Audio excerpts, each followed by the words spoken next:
Welcome to my world history notes, where I discuss things that I've learned and conclusions that I've drawn from studying world history. So I'm actually going to be talking about the period of time after World War II with a lot to discover, and I have a lot to discover. And I'm sharing what I'm learning with you and drawing my own comments, which conclusions which you won't agree with. That's fine.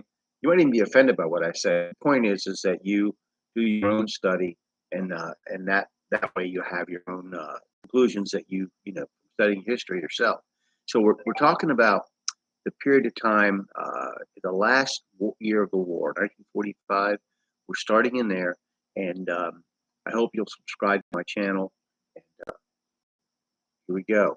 So the day after FDR's speech, which I talked about last time, uh, January 7th, 1945, the British RAF sent over 600 aircraft to bomb Munich, an important German city rich in history.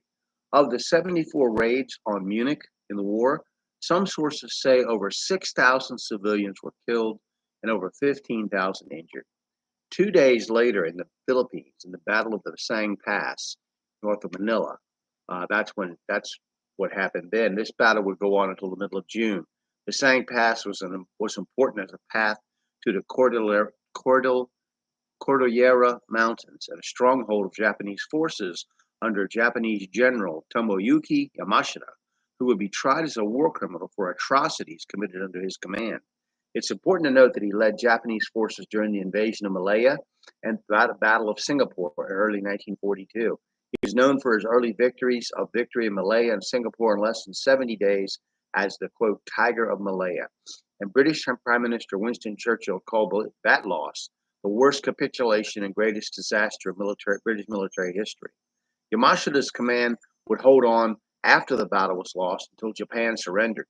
On that day, the Battle of the Bessang Pass, on that day, the first of the American landings in the Philippines island of Luzon took place. Back in Europe, in Greece on January 11th, ended the Dekameriana battles fought between communists and the Greek government. This is going to be important later. They're British allies since December.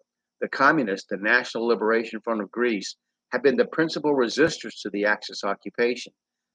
Just like in France, the resistance was pretty much leftist, communists, and those are the people who are fighting the Nazis.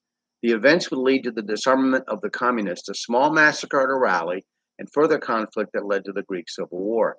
Now, the Soviet army, called the First Ukrainian Front, began on the 12th the Sandomierz Silesian offensive that resulted in the breakthrough of the German lines and crossing of the Oder River. In this general time frame, FDR, concerned about some of the more extreme ideas of the Office of Strategic Services Director Wild Bill Donovan. This is the precursor to the CIA. FDR had an investigation conducted of the OSS's wartime activities by White House military aide Colonel Richard Park Jr. As these politically motivated investigations often do, there were many leaks to the press as the leaks to further an agenda, often showing that the investigation is not the main point, but a public disenfranchisement of a perceived domestic enemy of our leftist government.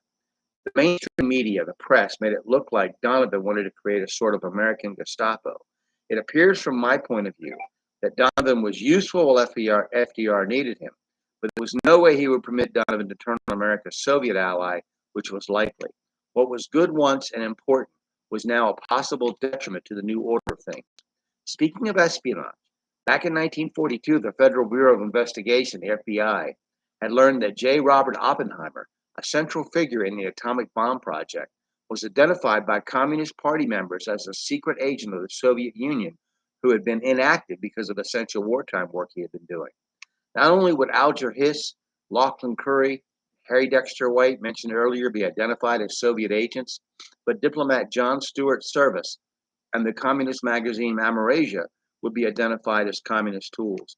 Diplomat to China, Service was one of what were called the China hands, experts on China. Service predicted communism's success in China because he had helped ensure that success. The U.S. government, particularly its diplomatic service, at this end stage of the war against German fascism and Japanese imperialism, was exploited by communist agents and sympathizers, useful idiots, as some have called them, um, plotting the demise of their own civilization.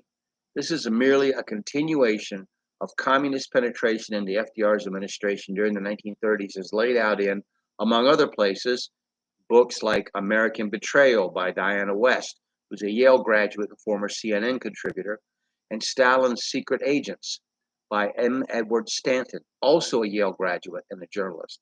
So we'll stop there and we'll continue, pick it up next time where we left off.